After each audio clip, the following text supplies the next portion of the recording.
Assalamualaikum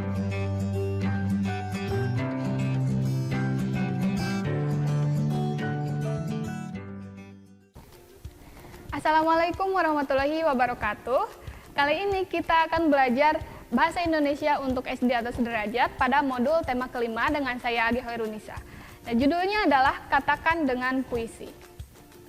Nah, dari judul tersebut kita bisa langsung menduga ya bahwa pada tema kali ini kita akan belajar tentang puisi. Nah, apa itu puisi? Puisi adalah salah satu bentuk karya sastra yang menggunakan kata-kata, irama, dan rima sebagai media penyampaian untuk mengekspresikan perasaan dan juga pemikiran dari penyair, menciptakan ilusi dan imajinasi, serta dapat diubah dalam bentuk bahasa sehingga memiliki kesan yang lebih mendalam.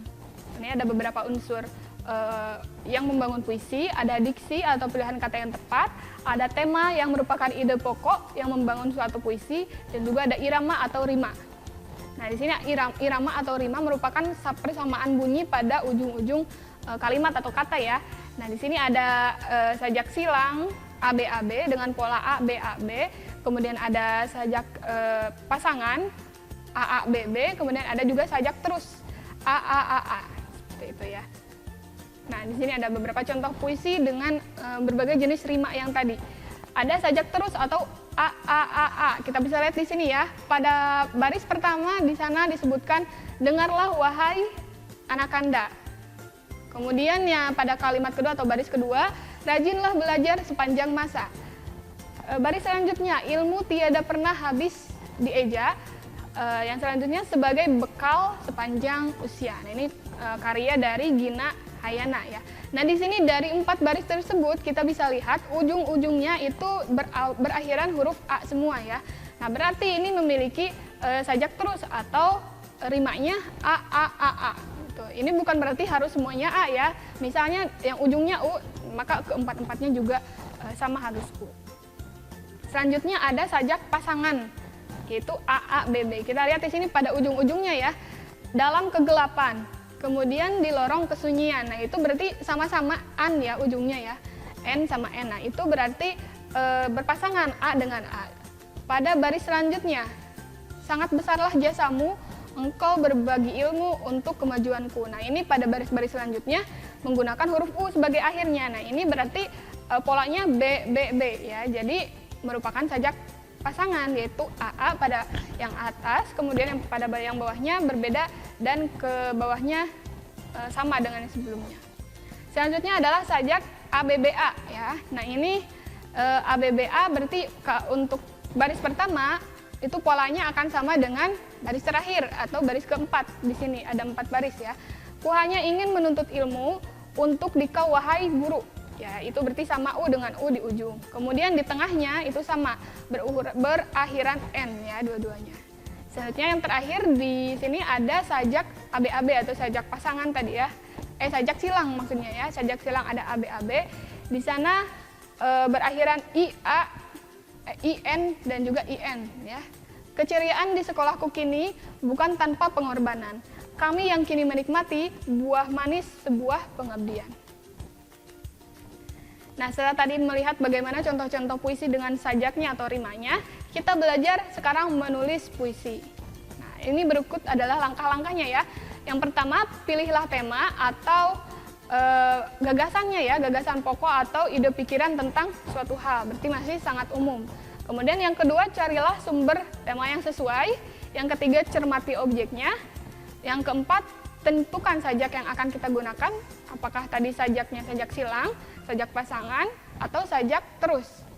Kemudian deskripsikan atau gambarkan objek-objek yang kita amati tersebut. Misalnya kita ingin membuat sajak tentang guru ini ya, yang di samping ini tentang guru contohnya, maka kita deskripsikan apa yang ingin kita sampaikan.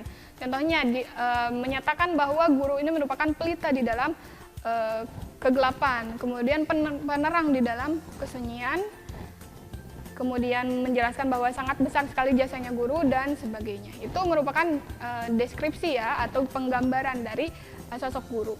Kemudian gunakan diksi atau gaya bahasa yang tepat untuk puisi tentunya ya.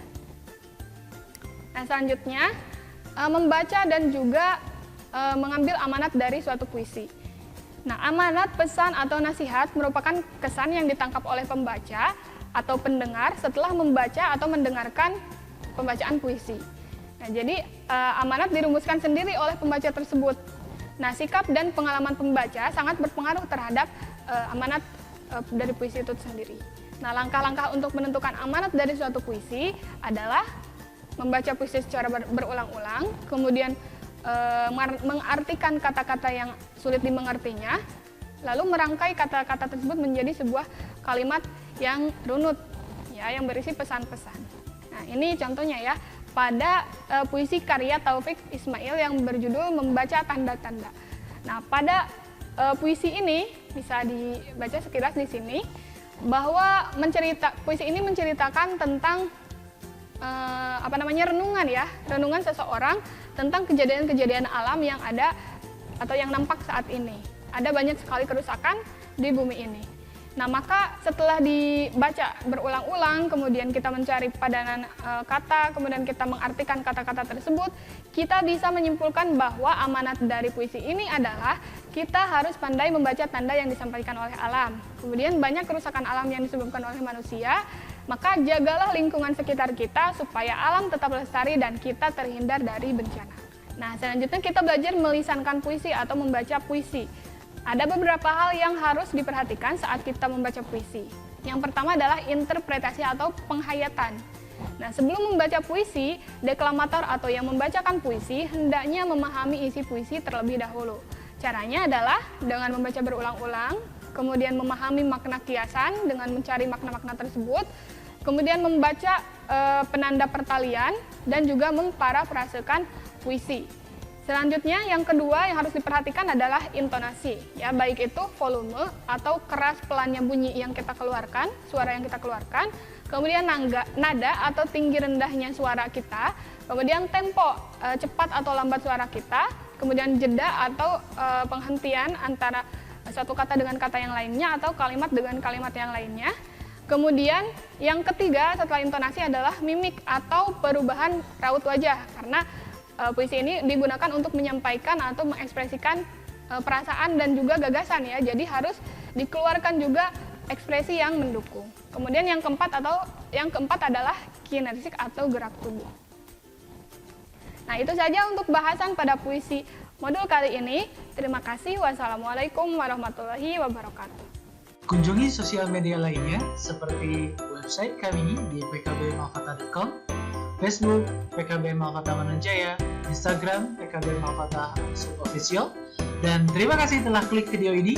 Jangan lupa like, comment, share, dan subscribe untuk menunjukkan dukungan kamu terhadap channel ini. Enjoy the video, PKB Malfata.